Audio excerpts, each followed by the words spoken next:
Bugün amat yağmursun. Kula kalasa yaxşı kapşıp inşallah nasip etsin. Ustazdan degen bilimini bugün aklap maktab bayrağı götürüp degen. Hemen şaşmanlar, ovuzmanlar. Ben şanımız da şu tartışıldı. Ustazdan şunçakta degen bilimlerini bugün derdiler. Kimse üçüncü buna sanlı gimnaziya maktab Özbek elden maktab okuşları yukarı gösterdi. Şu günge saza var oluyor.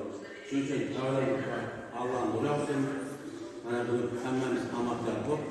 Yaxşı yerine tapşırıp çıkış bizge nasip etsin. Kımırlanmasın, vayımlanmasın, yaxşılap oturup şaşmasın, kapsına bakma. Hiç kim boş ve hiç kim fakat Türk beklenler ondan da oturumdan, o yandan çünkü ne çıkasın.